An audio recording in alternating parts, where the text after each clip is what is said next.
Баршаңызға қайырлы күн. Ұстаған оразаларыңыз қабыл болсын. Бүгін оразаның 8-ші күніне арналған ас мәзірін сіздерге ұсынамын.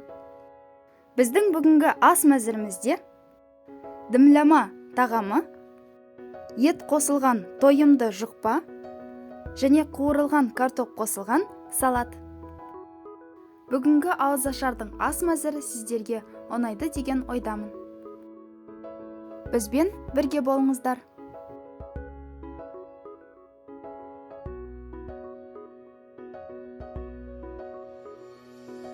Ең алдымен жұқпаның қамырын жасап алайық.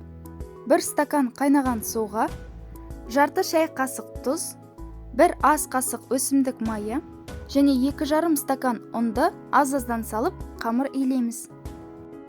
Қамырды қайнаған суға жасағандықтан басында қамыр ып-ыстық болады. Сондықтан қасықтың көмегімен араластырамыз. Суыған соң қолмен жұмсақ қамыр илейміз. 2,5 стакан ұннан артық ұн қоспаңыз.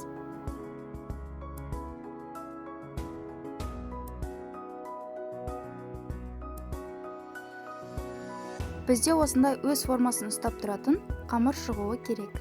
Дайын болған қамырдың бетін жауып, 20 минутқа тындырып қоямыз.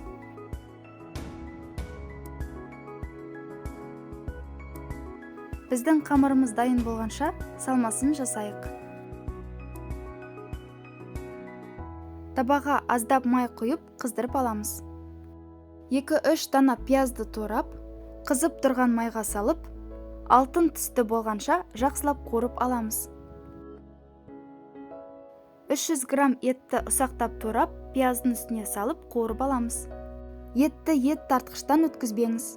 Осылай ұсақтап турасаңыз, ет өз дәмін жоғалтпайды.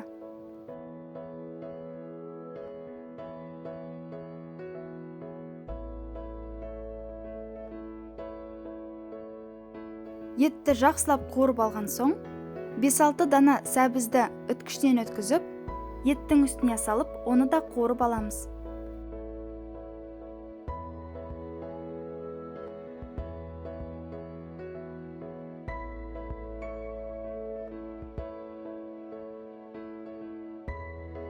Қуырылып жатқан сәбіз бен еттің үстіне тұз, кориандр және қара бұрыш саламыз. Өз қалауыңыз бойынша басқа да дәмдеуіштерді қоссаңыз болады. Және де менде ет тұздалғандықтан тұзды аз салдым.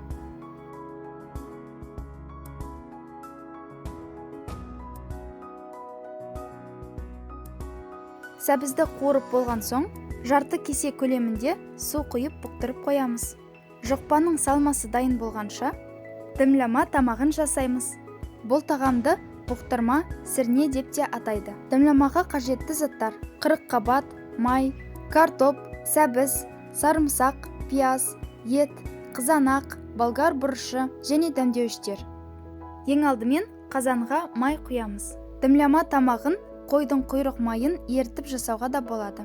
Бірақ мен бүгін өсімдік майын қолдандым. Майдың үстіне еттерді осылай салып шығамыз.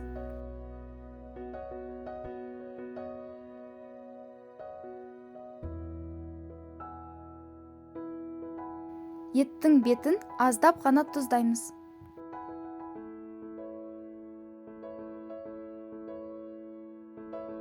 Еттің бетіне сәбізді және пияздың жартысын саламыз. Содан соң картопты салып шығамыз. Картоптарды ұсақтап турамаңыз, себебі езіліп кетуі мүмкін. Картоптың үстіне қызанақ пен болгар бұрышын саламыз.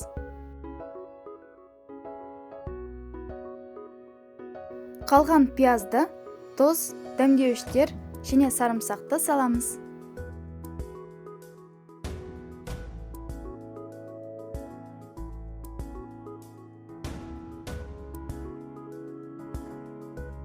Соңында бетін осылай қырыққабатпен жауып шығамыз.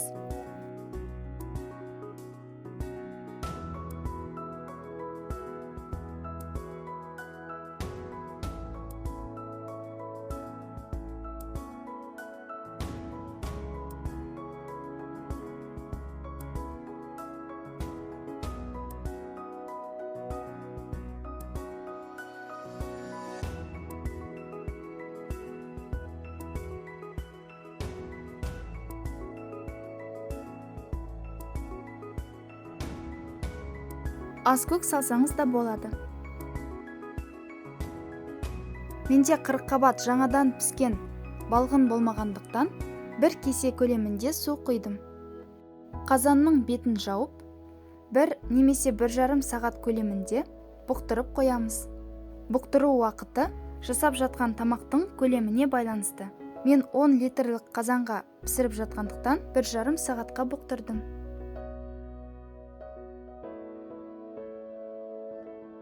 Дайын болған жұқпаның қамырын 14-16 бөлікке бөлеміз.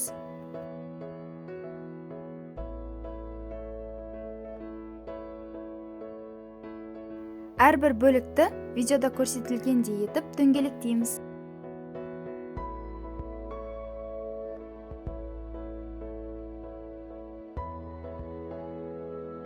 Дөңгелектеп қойған қамырларды орап қойсаңыз, оңай әрі жұқа жайылады. Қамырларды жұқа етіп жайып шығамыз. Қызып тұрған табаны майлап аламыз.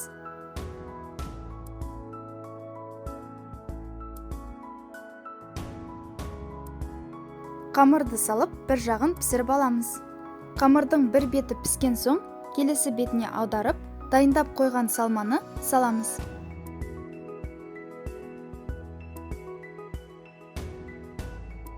Салмасын салып болғанша, қамырдың асты күйіп кетпеуі керек.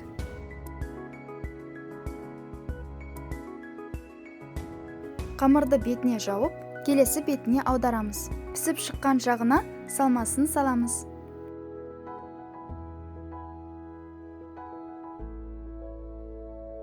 Дәл осылай 4-5 қамырды пісіріп аламыз. Бетін жауып, астын төмендетіп, 5 минутқа бұқтырып қоямыз. Дәл осылай барлық қамырларды пісіріп шығамыз. Мен бүгін қуырылған картоп қосылған салат дайындадым. Бұл салаттың ішінде қияр, редиска, қайнатылған жұмыртқа, салат жапырағы және горох пен қуырылған картоп бар. Бұл салатқа қаймақ немесе майонез салуға болады. Біздің бүгінгі ауызашардың 8-ші күніне арналған ас мәзіріміз де дайын. Сіздер де жасап көріңіздер, ас мәзірі ұнады деген ойдамын. Ұстаған оразаларыңыз қабыл болсын. Келесі кездескенше.